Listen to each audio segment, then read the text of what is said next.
Selebriti bukan lagi sekedar gengsi, tapi juga bertujuan untuk investasi.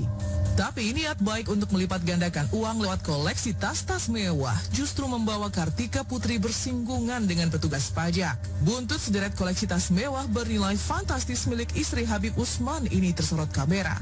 Kartika Putri akui jadi sering bersinggungan dengan orang pajak. Dikirim surat terkait tas-tas mewah miliknya. Kartika Putri lempar seloroh bahwa kini ia menjadi akrab dengan petugas pajak. Di hadapan Raffi dan Irfan Hakim, Karpu tumpahkan unek-unek menyesal tunjukkan koleksi tas-tas dari brand kelas wahid dunia yang membuatnya seperti diteror petugas pajak.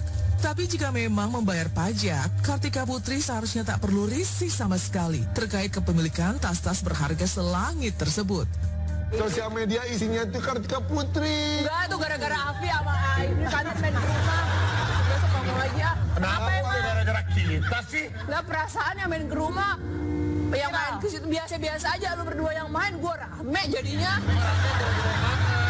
Mending kalau ramenya gitu doang. Gara-gara yang Enggak, aku jadi akrab sama orang pajak. Assalamualaikum, Pak. Kirim surat pajak mulu jadi. gara-gara tas sorot Iya. tadi. Sama netizen. Iya, Sebetulnya kalau pajak mah ya pasti bayar lah udah. Bayar, wajib, Tapi Pak. kalau netizen tuh ngeliatnya tuh pada kepo, ih duitnya dari mana tuh bisa gitu-gitu. Jadi kan sebenarnya gini, kita kan nggak langsung beli langsung kan. Kita tuh benar-benar nabung, nyicil. Nah, mereka ngeliatnya pas udah brek gitu.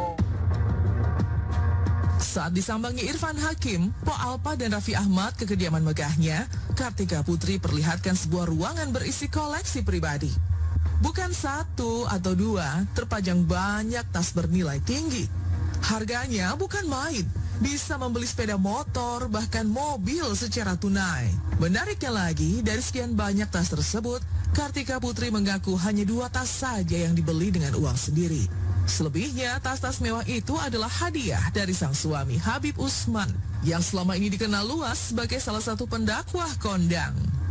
2, 3, 4, 5, 6. Tapi nggak ada yang kulit buaya, nggak ada yang kulit Gak aku boleh ya. kan, Sid? Ini kok cowok pakai ini aneh gak sih? Aneh lah.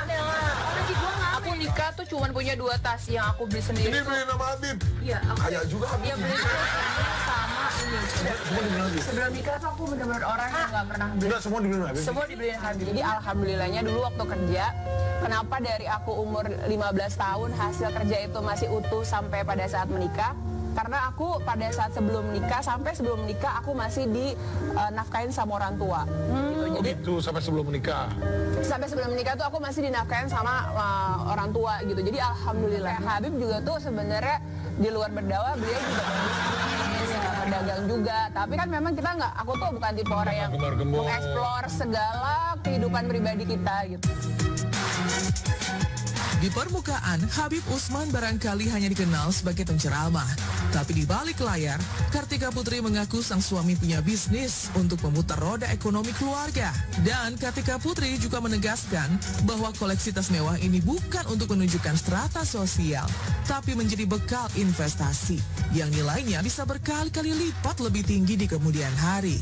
Kita kan nabung satu persatu dan itu semua investasi gitu. Kalau teman-teman yang lain kan beli tas tuh bahkan semua yang disukain beli. Jujur kalau aku pribadi semuanya Habib yang beli, dan itu tuh emang Habib tahu ada satu brand yang memang buat harganya naik terus, dan kita tuh belinya nggak di reseller, kita tuh belinya di toko asli gitu. Langsung di sana. Enggak di Indonesia, Oh, di di store-nya, sini. di PI, PP gitu. Jadi benar-benar kalau kita simpan, kita pakai pun insya Allah dijual tuh value-nya nambah. Ditelusuri jejak pendapatan mereka oleh Ditjen Pajak bukan cerita baru bagi pegiat industri hiburan negeri ini. Kisah tak mengenakan juga pernah dialami Soimah. Di tahun 2015 saat namanya belum sebesar sekarang, Soimah mengaku pernah disambangi petugas pajak. Yang membuatnya meradang adalah perlakuan oknum petugas yang membuatnya seolah-olah menggelapkan uang negara. Padahal ia membeli hunian dari peluh keringat sendiri. Tahun 2015 ya, jadi datang ke rumah orang pajak yang buka pagar tanpa ulun-ulun. Tiba-tiba udah di depan pintu, yang seakan-akan saya tuh mau melarikan diri. Saya beli rumah harganya 430 juta. Udah lunas lah, 430 juta. Kita ke notaris. Nggak deal dari perpajakan.